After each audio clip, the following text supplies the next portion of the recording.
Mun mielestä pisararata ei ole mikään kauhean siisti juttu, koska tälle käy aika köpelösti siinä vaiheessa.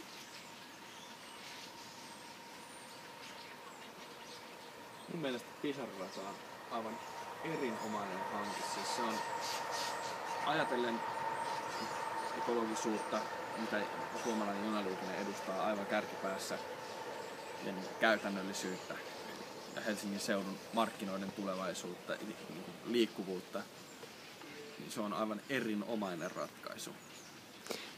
Mutta siinä vaiheessa, jos semmoinen toteutetaan, niin monet kaupungin virkistysalueet, esimerkiksi just tämä Alppipuisto, niin joudutaan käytännössä kokonaan tuhoamaan, niin mun mielestä se ei ehkä ole sen arvoinen juttu.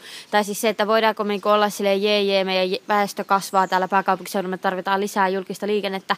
Joo, se on kiva ajatus, että mennään junalla eikä omalla yksityisautolla, mutta sitten taas se, että niinku, mikä vihreä arvo se semmoinen on, missä mennään niinku virkistysalueiden ja sen vähän niinku tämmöisen vihreyden kustannuksella, mikä meillä täällä kuitenkin ihan kantakaupungissa on.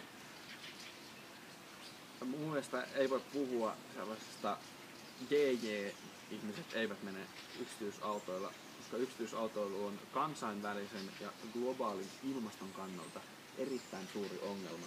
Ja siihen junaliikenne on ihan ehdottoman niin kuin suuri ja tärkeä vastaus, ja sitä pitää tukea niin kuin kaikin mahdollisin keinoin. Ihan niin kuin millä tahansa keinoilla vai? Näin mä nyt niin sanon, että millä No mutta sä sanoit, että ihan kaikilla mahdollisilla keinoilla. Mun mielestä semmoinen keino ei ole se, että niin kuin pilataan maisemointia ja niin kuin, tai se, että koko tämä viihtyvyys, mikä meillä on täällä kaupunkialueella, kärsii. Ja se hinta on aivan naurettava. Tai siis se, että joo, ensin ehkä budjetti oli vielä jollain tapaa siedettävä, mutta sitten ollaankin silleen, että oho, ei me voidakaan louhia niin syvälle, tai ei voidakaan louhia sillä tavalla kuin ajateltiin, koska tässä on tämä kallio. Ja taas lisäkustannuksia. Ei siihen täytyy keksiä joku muu ratkaisu, joka ei sitten kuormita ja tuhoa niin paljon meidän virkistysalueita. No onko sinulla tarjota sitten sellaista ratkaisua? No se olisi aika absurdia, jos mulla olisi tarjota sellainen ratkaisu, joka nyt tämän kun voisi pisararata on kuitenkin varmasti aika monen ammattilaisen ja kansanedustajan ja muu niin kuin pohtima ja pyörittelemä homma. Mutta No sittenhän voisi ajatella, että niinku se on paras mahdollinen niinku Helsingin kaupungin rakennetta ja maastoa ja niinku geologia ajatellen niinku ainoita mahdollisia ratkaisuja ja kenties paras. Niin kenties, mutta se, minkä kustannuksen sitä tehdään. Niin, ei tarvita mitään muuta. Mutta siinä vaiheessa sit voidaan miettiä, että onko ne tavoitteet niin tärkeitä. Tai siis se, että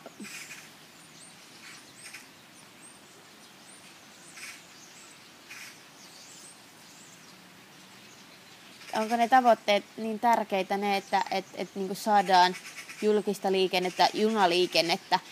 Meillä on muunkin näköistä julkista liikennettä. Meillä on esimerkiksi bussiliikennettä ja niin kuin kaiken näköinen poikittaisliikenne auttaisi asiaa myös huomattavasti. Mutta se ei poista sitä ongelmaa, mikä meillä on niin ajatellen Suomen junaliikennettä. Niin, mutta se ongelma on se, että sitä ei voi laajentaa. Niin mitä jos keskitytään nyt siihen, että ei sitten laajenneta sitä junaliikennettä, kun se Pasila-Helsinki-väli on, niin tässä vaan keksitään enää muuta. Se ongelma kumpuaa nimenomaan Espoosta, Vantaalta, Keravalta, mistä ihmiset poikittaisliikenne. Poikittaisliikenne poistaa sitä niin junan käyttäjää Suomessa ja junan käyttäjän kasvavaa määrää. Ja tämä on pisararatahan on niin kuin suuri helpotus koko Helsingin seudun, koko Suomen junaliikenteelle, koska Helsinki on kuitenkin Suomen junaliikenteen keskus ja kaikki, täällä on niin kuin suurimmat varikot ja junat niin kuin lähtee. Joo, ja mä tiedän, että se pointti on se, että siirretään se Pasilaan. Mutta se voisi siirtää Pasilaan myös muilla tavoin. Tarviiko joka ikisen junan, siinä Pasilassa olisi esimerkiksi niinku potentiaalit, tarviiko tänne vetästä niinku tänne kantakaupungin alueelle, missä on muutenkin ahdasta, niin tarviiko tänne vetästä edes maan alla, ja kun osa niistä ei se ole maan alla niistä niinku suunnitelmista, niin se, että siinä vaiheessa, että se keskus voidaan kyllä, joo, siirretään se Pasilaan, mutta siinä vaiheessa voidaan miettiä, että tarviiko joka ikisen junan tulla Helsinkiin asti enää. Mutta Helsingin kadut on tosi ahtaita. Ja täällä nyt jo valmiiksi on ihan hirveästi bussiliikennettä. Raitiovaunun kiskoja ja raitiovaunun linjoja on käytännössä mahdotonta rakentaa lisää enää.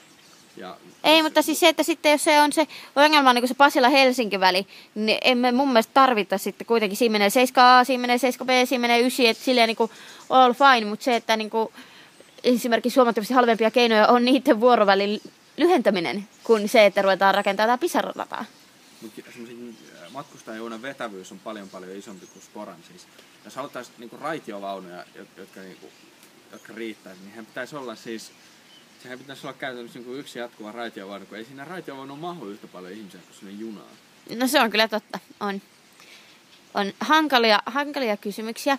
Mun mielestä mikä se suurin ongelma Pisara-radassa sit loppujen lopuksi on nimenomaan näiden virkistysalueiden osalta kaikki nämä vihreät alueet.